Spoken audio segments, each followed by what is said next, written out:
First function लिहायचं. Function f of x is equal to आपलं function आहे x square minus 5x plus 2. हे आपलं फंक्शन आहे. फंक्शनचं फायनल लिमिट आहे आपलं 5 आणि इनिशियल लिमिट आहे आपलं x0 इज इक्वल टू 3. आता याच्यावरून पहिले आपण सी आणि डीच्या व्हॅल्यू काढू. तर सी आणि डीच्या व्हॅल्यूसाठी फॉर्म्युला आहे C is equal to xn minus x0 divide by 2 is equal to.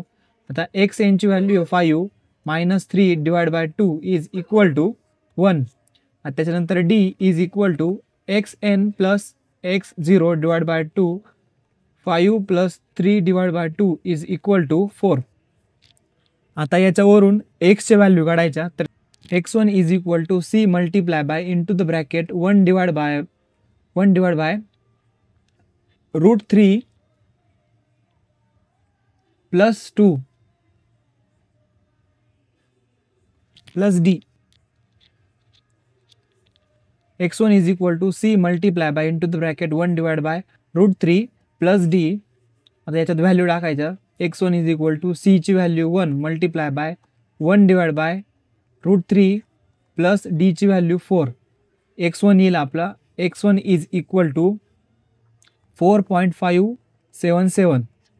आता x2 is equal to C multiply by 1 divide by root 3.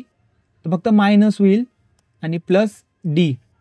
C ची value 1 multiply by minus 1 divide by root 3 plus 4 is equal to. आता x2 ची value येईल 3.422. आता याच्यावरून y1 काढायचा. y1 is equal to function आहे आपलं x square minus 5x plus 2. आता याच्यात y1 साठी सगळीकडे x1 ची व्हॅल्यू पुट करायचं. मग x1 आहे 4.577 त्याचा square minus 5 multiply bye 4.577 plus 2. मग y1 इज इक्वल टू 0.06392. हा झाला y1. याच्यावरून y2 is equal to x2 चा स्क्वेअर मायनस 5x2 प्लस 2.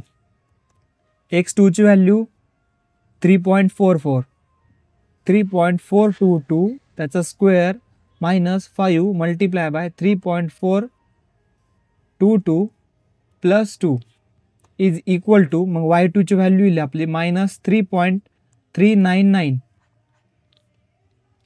आता याच्यावरून आपल्याला एरिया काढायचा आहे. मग एरियासाठी area is equal two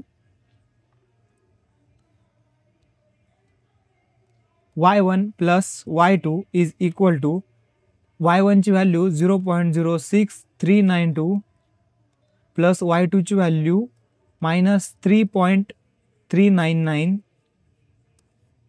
is equal to. मग एरिया येईल आपला a is equal to minus 3.33508. हा झाला आपला एरिया.